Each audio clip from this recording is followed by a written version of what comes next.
பறையர் வாழ்வுரிமை அரசியல் மாநாடு நாள் ஏப்ரல் 27 ஞாயிற்றுக்கிழமை காலை 10 மணி முதல் 1 மணி வரை. இடம் SRS சுந்தரம் மஹால், LIC அருகில் தர்மபுரி மெயின் ரோடு, ஓமலூர், சேலம் மாவட்டம். ஏர்போர்ட் தா மூர்த்தி அழைக்கிறார். திராவிடத்திலிருந்து மீள்வோம், தமிழகத்தை சேர்ந்து ஆள்வோம். ஒரு 26 பேர் செத்துருக்காங்க. அது எவன் பயங்கரவாத செயலில் ஈடுபட்டாலும் அது கண்டிக்கத்தக்கது தான். அவங்க இவன் இல்லை, அவன் இல்லை, இவன் பண்ணா ஒத்துக்கலாம், அவன் பண்ணா ஒத்துக்கலாம் அப்படிங்கிறதே இல்லை. ஆனால் ஒன்றுமே தெரியாமல் இன்னசென்ட் பீப்புள் போகிறான், அவனை சுட்டுறாங்க. ஒரு கல்யாணமாகி கொஞ்ச நாளையான ஒரு கடற்படை நினைக்கிற அவரை சுட்டுறாங்க. இதெல்லாம் எப்படி ஏற்றுக்க முடியும்? இது கண்டிக்கிறாங்க. வெளிநாட்டில் இருந்த பிரதமர் கூட எதுக்கும் அசராத கூட அசர்ந்து மறுநாளே இங்கே வந்துட்டார். அமித்ஷா உடனடியாக அங்கே போகிறாரு. 26 உயிர்கள் போனது ஒரு பக்கம் இருந்தாலும் இது அரசுக்கு எவ்வளோ பெரிய அவப்பெயர். நாங்கள் இவ்வளோ டைட் செக்யூரிட்டி போட்டு காஷ்மீரில் அமைதியை நிலைநாட்டிருக்கோம். அதுக்காக 26 பேர் செத்தது கம்மி இல்லை. ஒரு இந்தியன் செத்தா கூட அது அரசுக்கு பாதிப்பு தான், களங்கம் தான் வச்சுங்களேன். சார் வச்சவனே ஒத்துக்கிறான். இவனும் எச்ச பசங்க, இவனுங்க அப்பெல்லாம் இல்லை, இது இவங்களா செஞ்சது, அவங்களா செஞ்சது அப்படின்ற மாதிரி இன்னைக்கு இதை பிரச்சாரத்தை கிளப்புறாங்க. நடந்தது ஒரு துன்பவியல் சம்பவம். இதுலேயும் தான் அரசியலா? பிஜேபி தான் காரணம். உள்துறை செயலில் இருந்திருக்கிறது. தமிழ்நாட்டை உளவு பிரிவுன்னு ஒன்று இருக்கு, இல்லை போலீஸ்னு ஒன்று இருக்கு, இல்லை முதலமைச்சர்னு ஒருத்தர் இருக்காரு. அவருக்கு என்னென்ன பவர் இருக்குன்னா எங்கள் அண்ணனுக்கு தெரிவதற்கான வாய்ப்பு இல்லை.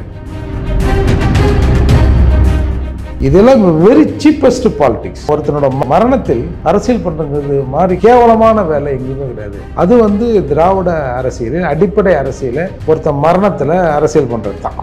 அதாவது ஒரு படத்தில் விவேக் படம் நினைக்கிறேன். அவனாவது பரவாயில்ல கேஸை பற்றி பேசிடலாம், நீ கேஸு கூடயே பேசினீங்களே நீ விவேக் ஒரு ஜோக் சொல்லுவேன். அந்த மாதிரி அது பார்த்தது அந்த அக்கா மேலே கேஸா?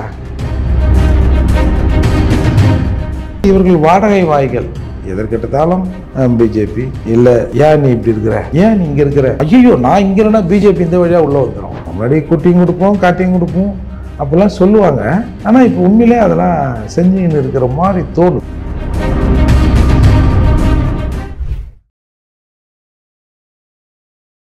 இளைய பாரத நேயர்களுக்கு வணக்கம். இன்னைக்கு நம்ம நேர்காணலில் நம்ம சிறப்பு விருந்தினர் புரட்சி தமிழகம் பறையர் பேரவைத் தலைவர் மற்றும் வழக்கறிஞரான ஏர்போர்ட் மூர்த்தி சார் அவர்கள் தான். சார் வணக்கம் சார். சார் இப்போ மிகப்பெரிய போர் மேகம் சூழ்ந்துட்டு இருக்குன்னு தான் சொல்லி ஆகணும். ஒரு பக்கம் பாகிஸ்தான் நிறைய விஷயங்கள் பண்ணிக்கிட்டு இருக்காங்க, இந்திய தரப்புல இருந்துமே நிறைய விஷயங்கள் தடுக்கிறாங்க. இங்கே இருக்கிற பாகிஸ்தானில் அங்கே போயிருங்கன்றாங்க, இந்தியர்கள் அங்கேருந்து இங்கே வந்துருங்கன்றாங்க. இந்த மாதிரி பதற்றமான சூழ்நிலையில் போர் வரதுக்கான வாய்ப்புகள் உண்டா? போர் வருவதற்கான வாய்ப்பு இல்லை, கொஞ்சம் முட்டல் முதல் அப்படி இருக்க தான் செய்யும். ஏன்னா அந்த இண்டஸ் சிந்து அந்த வாட்டர் இஷ்யூ இருக்கு இல்லையா, ரிவர் இஷ்யூ, அது ஒரு பெரிய தாக்கத்தை பாகிஸ்தானில் ஏற்படுத்தும். ஏன்னா ஒரு 70% அந்த வாட்டரை நம்பி தான் பாகிஸ்தான் இருக்க போல இருக்குது. நம்ம கங்கை நம்பி இருக்கிற மாதிரி அங்கே இருக்கிறாங்க போல இருக்குது. பட் ஆனால் அது இமீடியட்டாக அதை ஸ்டாப் பண்ண முடியாது. அந்த தண்ணியை ஒரு 10 to 20% ஸ்டாப் பண்ணலாம் போல இருக்குது. அதுக்கப்புறம் அதுக்கான மற்ற வேலைகள்லாம் செய்யணும், அதை டைவெர்ட் பண்ணுறதுக்கான வேலைகள் செய்யணும். பட் அதை நிறுத்துகிறோம், அந்த ஒப்பந்தத்தை நாங்கள் டிஸ்க்ளோஸ் பண்ணுறோன்றது ஒரு பெரிய செய்தி தான். அதை பாகிஸ்தான் எதிர்பார்த்துருக்காது. இது பொதுவாக ஒரு 26 பேர் செத்துருக்காங்க. அது எவன் பயங்கரவாத செயலில் ஈடுபட்டாலும் அது கண்டிக்கத்தக்கது தான். அவங்க இவன் இல்லை, அவன் இல்லை, இவன் பண்ணால் ஒத்துக்கலாம், அவன் பண்ணால் ஒத்துக்கலாம் அப்படிங்கிறதே இல்லை. அதாவது ஒரு டூரிஸ்ட்டுகள் போகிறாங்க, அவங்க ஒரு ரிலாக்ஸுக்காக சரி காஷ்மீர் பழைய நிலைக்கு வந்துடுச்சு, அந்த இயற்கை அழகை ரசிக்க போகிற மக்களை போய் சுற்றுவதும், அது மட்டும் இல்லாமல் வேறு என்னென்னோ சொல்கிறாங்க. நீ இந்துவா முஸ்லீமான்னு கேட்டு பார்த்தாங்க, குரான்லேருந்து 2 வரியை சொல்லுன்னாங்க, அப்படி இப்படின்லாம் செய்திகள் வருது. அப்படி கேட்டு செய்தால் அது மிகப்பெரிய, கேட்டு செய்யலனாலும் அது பயங்கரவாதம் தான். எதாக இருந்தாலும் பயங்கரவாதம் தான். அதை நம்ம அனுமதிக்க முடியாது. இப்போ நீங்கள் ஏற்கனவே இராணுவத்தின் மீது தாக்குதல் நடந்தது. சரி, அது தவறுன்னு சொன்னாலும் இராணுவம் பயங்கரவாதிகள் அப்படி அதை எடுத்துக்கலாம். ஆனால் ஒன்றுமே தெரியாமல் இன்னசென்ட் பீப்புள் போகிறான், அவனை சுட்டுறாங்க. ஒரு கல்யாணமாகி கொஞ்ச நாளையான ஒரு கடற்படை நினைக்கிற அவரை சுட்டுறாங்க. இதெல்லாம் எப்படி ஏற்றுக்க முடியும்? அப்போது ஒட்டுமொத்தமாக இந்த நாடு இதை கண்டிக்கணும். அதில் இல்லை அவங்கெல்லாம் இஸ்லாமியர்கள் இல்லை, நாம் யாரும் எல்லா இஸ்லாமியர்களும் அப்படித்தான்லாம் யாரும் சொல்ல. இந்திய தேசத்தை மதிக்கிற, உயிராக நேசிக்கிற இஸ்லாமியர்களும் இந்தியாவில் இருக்கத்தான் செய்கிறார்கள். அப்போது இது ஒட்டுமொத்தமாக வந்து எல்லா இஸ்லாமியரும் இப்படிலாம் சொல்லல. அந்த தாக்குதலில் ஈடுபட்டவர்கள் அந்த மத அடிப்படைவாதிகளான கோஷ்டி தான். அதில் ஒன்றும் யாருக்கும் மாற்று கருத்து இல்லைல்ல. இல்லை காஷ்மீரில் மக்கள் தொகை அதிகமாக இருக்குது, கொஞ்சம் பேர் சுட்டு கொள்றான்னா கொள்கிறான், அப்படி இல்லை. இதுக்கு முன்னாடி ஒரு 10 நாளைக்கு முன்னாடி அவங்க பாகிஸ்தான் இராணுவ தளபதிகள் வந்து போர் செஞ்சாவது எப்பேற்பட்டாவது நம்ம வந்து காஷ்மீரை பாகிஸ்தானோட சேர்க்கணுன்ற அறிக்கையெல்லாம் வருது. கண்ணுக்கு தெரிஞ்ச ஊடுருவல் நடக்குதா நடக்கலையா? இப்போ ப்ராக்டிக்கலாக இந்தியா கூட எல்லா நாடுகளும் பல மற்ற நாடுகளில் சில வேலைகளை செய்யும். ஆனால் பாகிஸ்தான் ஓவராக இங்கே செய்கிறாங்க. அப்படி இருக்கிற போது இந்த நாடு முழுக்க இதை வந்து கண்டிக்கிறாங்க. வெளிநாட்டில் வந்து இருந்த பிரதமர் கூட எதற்கும் அசராத கூட அசர்ந்து மறுநாளே இங்கே வந்துட்டார். அமித்ஷா உடனடியாக அங்கே போகிறாரு. அப்படி அரசுக்கு இப்போ நீங்கள் 26 உயிர்கள் போனது ஒரு பக்கம் இருந்தாலும் இது அரசுக்கு எவ்வளோ பெரிய அவப்பெயர். நாங்கள் இவ்வளோ டைட் செக்யூரிட்டி போட்டு காஷ்மீரில் வந்து அமைதியை நிலைநாட்டிருக்கோம், அதுக்காக 26 பேர் செத்தது கம்மி இல்லை. ஒரு இந்தியன் செத்தா கூட அது வந்து அரசுக்கு வந்து அது பாதிப்பு தான், களங்கம் தான் வச்சிங்களேன். அப்படி இருக்கும்போது நான் இன்றைக்கி வந்து 370 எடுத்துகிட்டு ஊர் அமைதியாக இருக்குது, சினிமா தியேட்டரில் செகண்ட் ஷோ காட்சி நடக்குது, கல்லெறிதல் சம்பவங்கள்லாம் நடக்கலை, ஓரளவுக்கு நார்மலாகி போச்சு. அப்படி ஒரு தேர்தல் நடந்து ஒரு ஆட்சி நடக்குது. அப்படிங்கிற போது இந்த அமைதியை சீர்குலைக்க வேண்டும்னு ஒரு குறிப்பிட்ட குழு நினைக்குது. அவங்க அநேகமாக அதை ஒத்துக்கினாங்க பொழுது. ஆமாம், ஒன்று சார் வச்சவனே ஒத்துக்கிறான். இவனும் எச்ச பசங்க இவனுங்க அப்போல்லாம் இல்லை, இது வந்து இவங்களா செஞ்சது அவங்களா செஞ்சது அப்படின்ற மாதிரி இன்றைக்கி வந்து இதை பிரச்சாரத்தை கிளப்புறாங்க சார். அதே மாதிரி ஆனால் இப்போ திருமாவளவன் தான் வந்து முறையாக எப்போவுமே ஸ்டாலின் அவர்கள் தான் பதவி விலக அப்படின்ற மாதிரி சொல்லுவார். திருமாவளவனுமே வந்து இதில் வந்து இது வந்து அமித்ஷா அவர்கள் தான் பொறுப்பேற்று அவர் தான் வந்து பதவி விலக வேண்டும். அது ஒரு தடவை சொல்லியிருந்த ப்ராப்ளம் எல்லா ப்ரெஸ் மீட்லேயும் அதையே சொல்லிட்டு இருக்கிறேன் சார். ஏன்னா அவர் தான் வந்து ஆர்டிகல் 370 வந்து எடுத்துட்டோம், காஷ்மீர் அமைதி பூங்காவாக இருக்குது, எல்லோரும் அங்கே நீங்கள் வரலாம், சந்தோஷமாக இருக்கலாம், அதை நம்பி மக்கள் போனதுனால அங்கே இறந்துட்டாங்க அப்படின்ற மாதிரி சொல்கிறாரு சார். இப்போ நான் ஒரு காணொலி பார்த்தேன் வரதுக்கு முன்னாடி. ஒரு பெண் நிருபர் கேட்குறாங்க, இந்த மாதிரி செந்தில் பாலாஜியை வந்து நீதிமன்றம் 2 நாளில் இதா அதான்னு கேட்டிருக்கு, பதவி வேணுமா இல்லை பெயிலை கேன்சல் பண்ணி ஜெயில் வேணுமா, போஸ்டிங்காக ஜெயிலான்னு கேட்டிருக்கு. அந்த கேள்வி கேட்டு அதே மாதிரி பொன்முடி மீது வழக்கு பதிய சொல்லியும் ஏன் வந்து வழக்கு பதிவு செய்யப்படல அப்படின்னு கேள்விக்கு டக்குன்னு ஏஞ்சி அதான் திமுக தலைவர்கிட்ட போய் கேளுங்க அப்படின்னு ஏஞ்சி போகிறாரு. அப்போ இதில் உனக்கு பதில் சொல்ல சொன்னது யார்? உனக்கு எப்படி இதெல்லாம் தோணுது? ஒரு நடந்தது ஒரு துன்பவியல் சம்பவம், இதுலேயும் தான் அரசியலா? பிஜேபி தான் காரணம், உள்துறை வந்து செயல் எழுந்திருக்கிறது. சரி, உள்துறையில் கண்ணில் மண்ணை தூவி விட்டு வேலை செய்யறது தான் பயங்கரவாதிகள் வேலை இல்லையா? அதுக்கு தடுப்பதற்கு எத்தனையோ உளவு நிறுவனங்கள் இருந்தும் அதையும் தாண்டி அவர்கள் அங்கே ஒன்று இங்கே ஒன்றுமா 1-2 செஞ்சிடறாங்க. சரி, உளவுத்துறை பற்றி உனக்கு தெரியுமா? முதல்ல நீ போலீஸ் தானே. அவர் ஒர்க் பண்ணியிருக்காரு சார். ஆமாம், அவர் வந்து தடய அறிவியல் துறை அதிகாரி தான், அவருக்கு உளவுத்துறை பற்றி தெரியும். பட் என்னென்னா தமிழ்நாட்டில் மட்டும் அவருக்கு அம்னீஷியா நோய் இருக்குது. தமிழ்நாட்டில் உளவு பிரிவுன்னு ஒன்று இருக்குது, இல்லை போலீஸ்னு ஒன்று இருக்குது, இல்லை முதலமைச்சர்னு ஒருத்தர் இருக்கார், அவருக்கு என்னென்ன பவர் இருக்குன்னுலாம் எங்கள் அண்ணனுக்கு தெரிவதற்கான வாய்ப்பு இல்லை. மதுரையில் ஒரு அட்ராசிட்டி நடக்குதுங்க.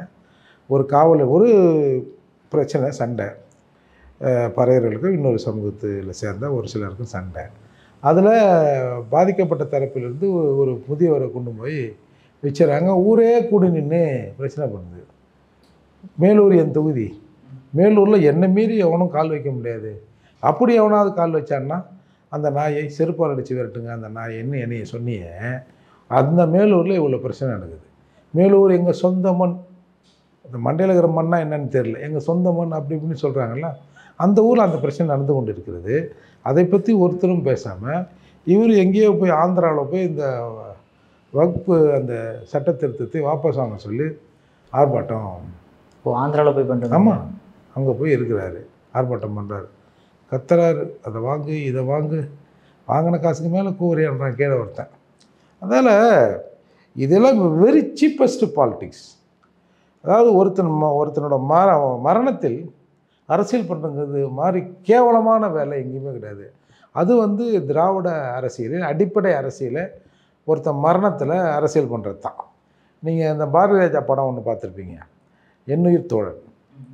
அதில் சாவதுக்கு முன்னாடி போஸ்ட்டு போட்டுருவானோ, அப்புறம் என்ன ஆச்சு, போஸ்ட்டு வேஸ்ட் ஆகிடுமே, சரி அவனை அமுச்சு விடு.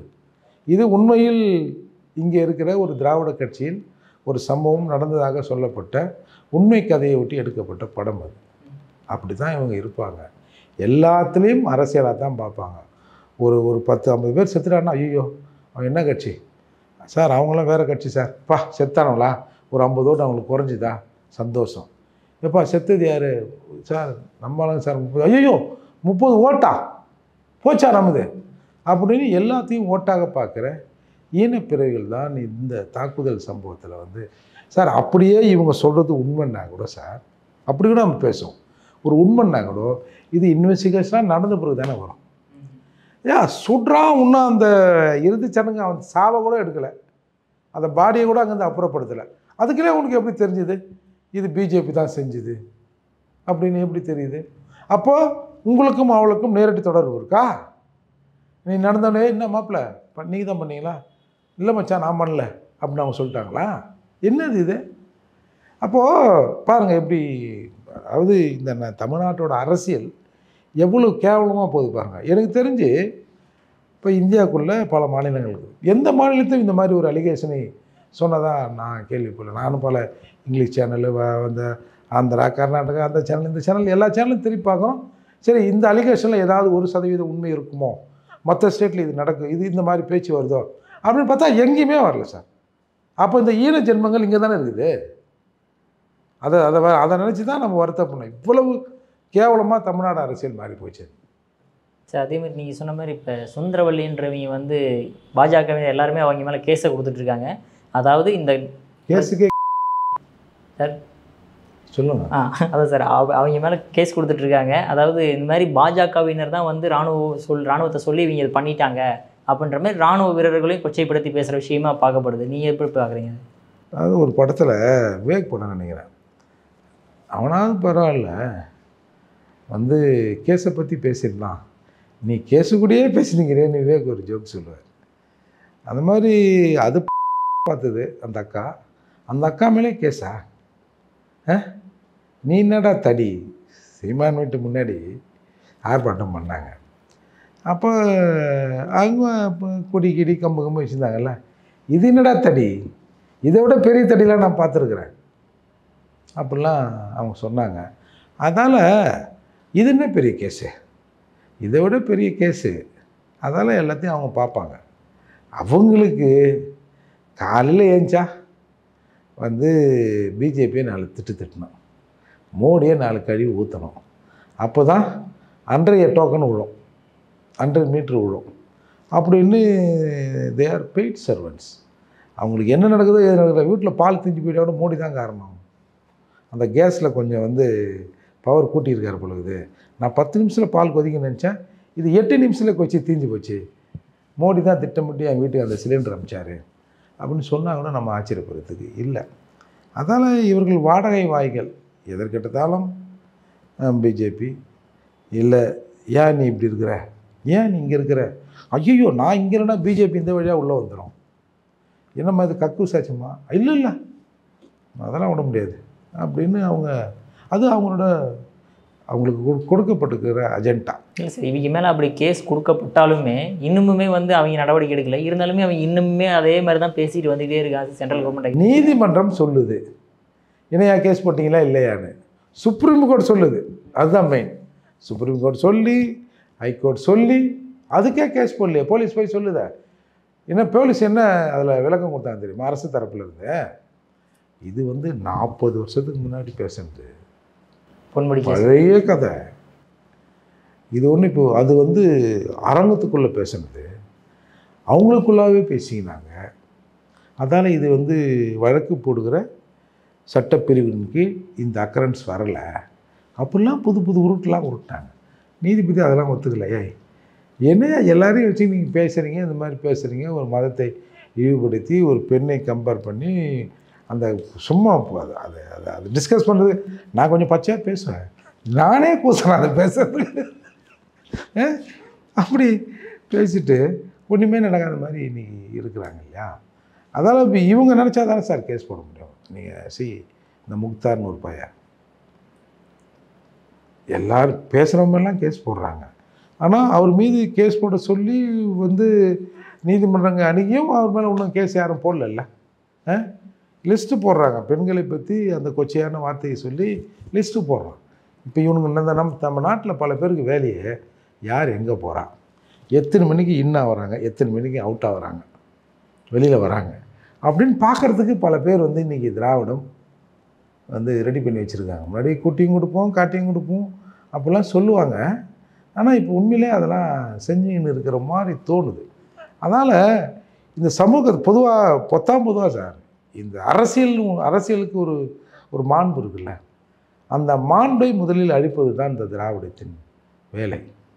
அதாவது என் வீட்டில் அவன் கண்ணாமண்ணான்னு திட்டுவாங்க, அவன் நான் ரொம்ப கண்ணாமண்ணான்னு திட்டுவேன், இது எங்களுக்குள்ள சகஜம் அப்படின்ற மாதிரி இன்றைக்கி ஒரு அரசியல் மாறி நிற்குது தமிழ்நாட்டில். ஆனால் இப்போ சீமான் அவர்கள்ட்ட போய் இதே கேள்வி கேட்கும்போது அவர் என்ன சொல்கிறார் அப்படின்னு பார்த்தீங்கன்னா, இது இன்டெலிஜென்ஸ் ஃபெயிலியர் தானே சொல்லி ஆகணும், முதல்ல காவலாளியாக நீ ஊடுருவி வரத்துக்கு முன்னாடி நீ தடுத்து நிறுத்திருக்கணும்ல அப்படின்ற மாதிரி அவர் ஒரு வார்த்தையை சொல்கிறாரு சார். இல்லை, நம்ம அதில் மாற்று கருத்துலாம் இல்லை சார். அதாவது உளவு நிறுவனங்கள் இருக்குது, அவங்களோட வேலை இதை ஸ்மெல் பண்ணுறது தான். இதை முன்கூட்டியே அவங்க அறிஞ்சிருக்கணும். இப்போ நீங்கள் கல்லன் பெருசாக காப்பான் பெருசாக தான், கல்லன் தான் பெருசு, காப்பான் கொஞ்சம் கம்மி தான். எல்லா ஊர்களையும் அப்படி தான். அப்படி இருக்கும்போது இப்போ வேணுன்னே இப்போ உளவுத்துறை விட்டுருக்குமா? நான் உளவுத்துறையோட கவனக்குறைவு இல்லை, அவங்களோட ஃபெயிலியர் கூட நீங்கள் சொல்லுங்கள். ஏன்னா அவன் அங்கே முன்னாடியே அதை பிடிச்சிருந்தா இந்த இது நடந்திருக்காது. பிகாஸ் அவங்க வந்தவெல்லாம் இராணுவ உடுப்பில் வந்திருக்கான். இராணுவ உடுப்பில் வர்றது எப்படி இவங்க அப்படி அசால்ட்டாக சரி ஒரு இராணுவ டீம் ஒரு இடத்துலேருந்து ஒரு இடம் பாஸ் ஆகுதுன்னா இவங்களுக்கு தெரிஞ்சிருக்கும்ல. அதெல்லாம் கண்காணிக்கிறது தானே உளவு பிரிவு. அதெல்லாம் அதில் ஏதோ ஒரு சின்ன தவறு நடந்திருக்குது என்பதில் யாருக்கும் மாற்று கருத்தே இல்லை. ஆனால் இது முழுக்க முழுக்க இவர்களுக்கு தெரிந்தே நடந்திருக்கிறது என்பது எவ்வளவு அப்பட்டமான பொய். ஒரு நாடு தெரிந்தே தன் நாட்டில் குண்டு வெடிப்பை நடத்துமா? எப்படி நடத்தும்? எப்படி இந்த மாதிரி துப்பாக்கி சூடு நடத்தும்? ஆக நீங்கள் காங்கிரஸ் கவர்மெண்ட்டில் கிட்டத்தட்ட ஒரு 50-60 முறை இந்த மாதிரியான சம்பவங்கள் நடந்திருக்கு. இப்போ மோடி அவர்கள் ஆட்சியில் 2 தடவை, ஒன்று அந்த அமர்நாத் யாத்திரைக்கு போனவங்க ஒரு 6-7 பேரை சுட்டு கொண்டாங்க. அதுக்கப்புறம் அந்த குண்டு வெடிப்பு சம்பவம் 40 இராணுவ வீரர்கள் இழப்பு புல்வாமா.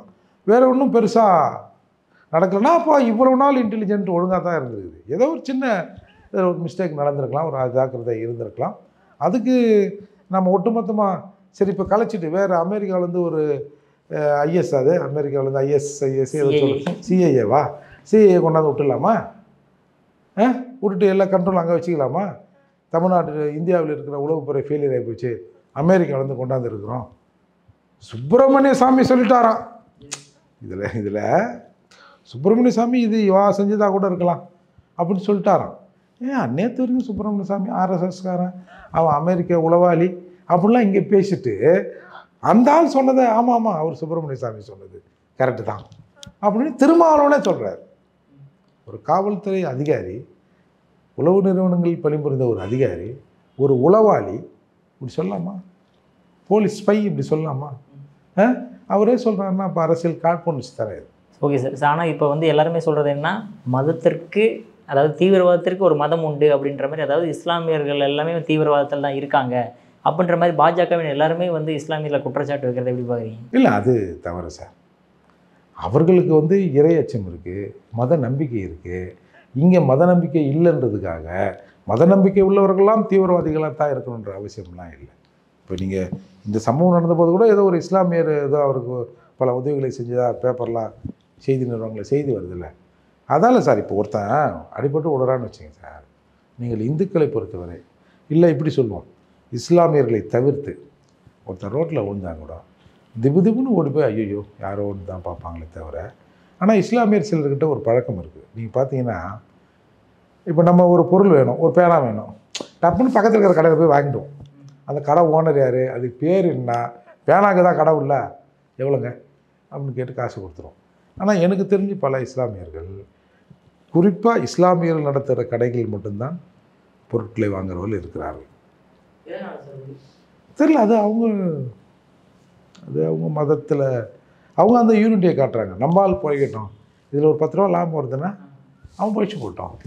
என் நண்பர்களே அந்த மாதிரி 2-3 பேர் இருக்காங்க. ஒன்று தான், அந்த பொருள் சொல்லக்கூடாது, சொன்னால் அது ஆறாம் ஆகிடும், அது வேறு வழி இல்லை. அங்கே தான் வாங்கி ஆகணும். மற்ற விஷயங்களில் வந்து இவங்க பெரும்பாலும் அந்த மாதிரி ஒரு ஒரு மெக்கானிக் வரணும், இல்லை ஒரு பிளம்பர் வரணும் அப்படின்னா கூட இஸ்லாமியர்கள் இல்லாத பட்சத்தில் தான் அந்த துறையில் அவர்கள் இல்லாத பட்சத்தில் தான் மற்றவர்களை கூப்பிட்றாங்களே தவிர மற்றபடி அவர்கள் அந்த லைனில் தான் இருக்கிறாங்க. சரி, அது அவங்களோட பாசம். நமக்கு அது இல்லைன்றதுக்காக நம்ம அந்த லைனில் இருக்கிறோம் நம்ம தப்புன்னு சொல்ல முடியாதுல்ல. இப்போ நாங்கள் பறையில் இருக்கோம், எங்களுக்கு சுயசாதி பற்றுன்றதுக்காக சுயசாதி பற்றோடு இருக்கிறவனை வந்து சாதி வெறின்னு சொல்ல முடியுமா? இப்போ சுயசாதி பற்றுங்கிறதும் இப்போ அந்த சொந்த சாதி பற்றுங்கிறது இன்னொரு சாதி மீது வெறுப்பு உமிழாத வழி, அது ஒன்றும் பிரச்சனை இல்லைல்ல. அதால் பல இஸ்லாமியர்கள் அப்படி தான் இருக்காங்க. இங்கே இந்துன்றது தானே பிரச்சனை. இந்துன்றது கூட ஏன் பிரச்சனைன்னா, இந்துக்கள்னு சொல்கிற எல்லாருமே ஒரே சமமாக இங்கே நடத்தப்படுறதில்ல. இப்போ ஒரு பிராமணர் மாநாடு நடந்தது. என் மரியாதைக்குரிய நண்பர் அர்ஜுன் சம்பத் அவர்கள் என்னை எப்படியாவது அந்த வளையத்தில் சிக்க வைக்கணும் அப்படின்னு ரொம்ப நாளாக ட்ரை பண்ணார். அப்போதுக்காக முடியல. நான் சொல்லுவேன், இல்லைண்ணா நான்லாம் அந்த நிகழ்ச்சியெலாம் கலந்துக்க மாட்டேன். அப்புறம் அங்கே குருமூர்த்தின்னு ஒரு நண்பர் இருக்கார். அவர் அடிக்கடி ஃபோனில் பேசுவார், பிராமணர் சங்கம் அது இதுன்னு. பிராமணர் சங்கம் ஒரு மாநாடு நடத்த போகுது வாங்க அப்படின்னாரு. நான் நினச்சேன், என்ன பிராமணர் சங்கம்னது? இல்லைங்க, இந்த கஸ்தூரி பேச்சு பிரச்சனை ஆகி போச்சு இல்லை, அந்த மீட்டிங்கு அப்படின்னாரு. சரி, அந்த மீட்டிங் பொழுது அங்கே போய் பார்த்தா அதுக்கப்புறம் தான் இந்து மக்கள் கட்சி மாநாடு பொழுது. அப்புறம் சரி, அப்புறம் சொன்ன பிறகு அப்புறம் இன்னும் பேர்லாம் போட்டாங்க. அதில் போய் நான் இது தான் பேசினேன்.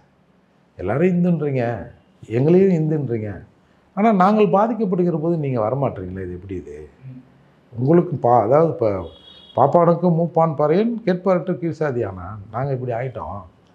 இந்துன்ற குறிஞ்சாங்குளத்தில் வந்து ஒரு 4 பறையர்கள் தனக்கான சாமி வேணும், எவ்வளோ நாளைக்கே மண் சிலையை வச்சு கொண்டாடுறது, ஒரு கல் சிலையை வைப்போம், ஒரு கட்டத்தை கட்டுவோம். நம்ம அப்பா காலத்தில் தான் குடிசையில் இருந்தது ஓலை கொட்டாயில், இப்போ ஒரு கட்டத்தை கட்டணும்னு சொல்லிட்டு கட்ட முற்பட்டாங்க. அவங்கள வந்து கொன்று அவங்க ஆணுறுப்பை அறுத்து மாற்றி மாற்றி வாயில் வச்சு அந்த வழக்கு அப்படி போச்சு. ஒரு 32 வருஷம் கழிச்சு அந்த வழக்கை நான் வந்து திருப்பி தோன்றேன், ஒரு புகார் கொடுத்து பாதிக்கப்பட்டவருக்கு நிவாரணமும் அது மீதான அரசு கவனத்தை செலுத்துகிறேன். ஆனால் நான் வந்து இந்த இந்துக்கள் என்று சொல்லப்படுகிற எல்லாரிடமும் இந்த இஷ்யூவை நான் கொண்டு போயிட்டேன். இது வரைக்கும் நான் வெளியே சொன்னதில்லை. எனக்கு தேவை என் மக்களுக்கான ரெமெடி. அது யார் கொடுத்தான்னா அப்படின்னு இந்த இந்துத்துவம்னு பேசுகிற எல்லாருக்கிட்டையும் கொண்டு போயிட்டேன். ஒருத்தர் கூட இதுக்கு சரி நாங்கள் வரோம் இதுக்காக ஒரு நியாயமான விஷயம். நான் வந்து எதிராளிகளை தண்டிக்கணும் அந்த நிலைமைக்கு கூட நான் வந்து கடந்து வந்துட்டேன். எதிராளிகளை தண்டிக்க கூட வேண்டாம், எங்கள் உரிமையை பாதுகாத்து கொடுங்க, இழந்த உரிமையை பாதுகாத்து கொடுங்க, எல்லாரும் அங்கே வந்து சமமாக சாந்தியும் சமாதானத்தோடு வாழ்வதற்கான வழி செய்யுங்க அப்படின்னு எல்லார்கிட்டையும் அப்ரோச் பண்ணிட்டேன். ஒருத்தர் கூட இதுவரை அது மீதான ஒரு நாட்டம் செலுத்தலை. இந்த கூட்டத்தில் என்னையை கூப்பிட்டதுக்கு வம்புக்கு இந்த கூட்டத்தில் குறிஞ்சாங்குளத்துக்கு அண்ணன் ஒரு தீர்வு சொல்லணும் அப்படின்னு நான் சொல்கிறேன். பல விஷயங்களை சொன்னேன். என்னோடய நீண்ட நாள் எண்ணம், எங்கெல்லாம் சந்தர்ப்பம் கிடைக்கிறதோ அங்கே நான் என் சமூக மக்களின் பிரச்சனையை பேசிடுவேன். அடுத்து பேசின அண்ணன் அர்ஜுன் சம்பத் அவர்கள் நான் பதில் சொல்லுவாங்க எதிர்பார்த்தேன். அவர் என்ன சொல்லிட்டாரு, இந்த கொலையை பிராமணர்கள் செய்யவில்லைன்ட்டார். நான் பிராமணராக செஞ்சார்னு சொன்னேன். அப்போ பார்த்தீங்களா, அப்போ நான் அர்ஜுன் சம்பத் அவர்களே நான் குறை சொல்லலை. இந்த ஒட்டுமொத்த இந்து என்று சொல்கிறவர்கள் இப்படித்தான் இருக்கிறார்கள். அப்போ எப்படி இங்கே ஒரு கன்சால்டேட் வரும்? வர்றதுக்கான வாய்ப்பு இல்லைல்ல. இப்போ பொன்முடி பேசியதற்கு நாங்கள் தான் இந்துக்களின் அத்தாரிட்டின்னு சொல்கிறோம். எத்தனை பேர் ரோட்டில் வந்து நின்னாங்க? சொல்லுங்கள், ஒருத்தரும் வரலையே. அப்போ என்னடா நீங்களாம் இந்துக்களோட அத்தாரிட்டின்றீங்க? விதவிதமாக இந்து பேரில் கட்சி ஆரம்பிக்கிறீங்க, ஒரு 2 பேர் இருக்கிறீங்க, உங்களுக்கு கூட ஒரு முரண்பாடு வந்தோடனே அகில இந்திய தமிழ்நாடு ஏதாவது ஒரு வார்த்தையை போட்டுக்கிட்டு கூடுவாஞ்சேரி ஊரப்பாக்கம் சிங்கப்பெருமாள் கோயில் அப்படின்னு ஒரு இந்து அமைப்பை ஆரம்பிச்சிடுறீங்க. ஆனால் இந்துக்கள் எங்கேயாவது பாதிக்கப்பட்டால், இந்து என்று சொல்கிற மக்கள் பாதிக்கப்பட்டால் யாரும் போய் நிற்க மாட்டேறீங்க. பல கோயில்களில் ஷெட்யூல் மக்கள் அனுமதிக்கப்படல. சரி, ஏதோ பிரச்சனை இருக்குது, நீங்கள் தானே இந்துக்கள் ஹோல் அத்தாரிட்டி, நீங்கள் வந்து நிற்கணும்ல. அப்போ எப்படி இங்கே வந்து ஒரு கன்சாலிடேஷன் நடக்கும்? அதுதான் இங்கே சிக்கல். அவர்கள் சார் நிறுவனமயமாக்கப்பட்டது எல்லாமே ஜெயிக்கும். கிறித்துவமும் இஸ்லாமும் நிறுவனமயமாக்கப்பட்டிருக்கு. இந்துக்கள் இந்துக்கள் என்று சொல்கிற மக்கள் உதிரியாக கிடக்கிறாங்க. அதால் இங்கே இப்படி உதிரியாக இருக்கிற வரை இதை இவர்கள் இந்துக்களின் பிரதிநிதி என்று சொல்லிக்கொண்டு அப்படியே அவங்க வேலையை பார்த்துக்கின்னு, இன்னும் ஒருபடி சொல்ல போனால் அமுக்கிற வேலையை பார்த்துக்கின்னு இருக்கிற வரை இந்த சூழல் இப்படி தான் சார் இருக்கும். இதை மாற்றவே முடியாது சார். பொறுத்திருந்த பார்ப்போம் சார். 2026 எலெக்ஷனில் ஒரு மாற்றம் வருதா அப்படின்ட்டு. உங்கள் பொன்னான நேரத்தில் இளைய பாதை நிலவரத்துக்கு மிக்க நன்றி சார்.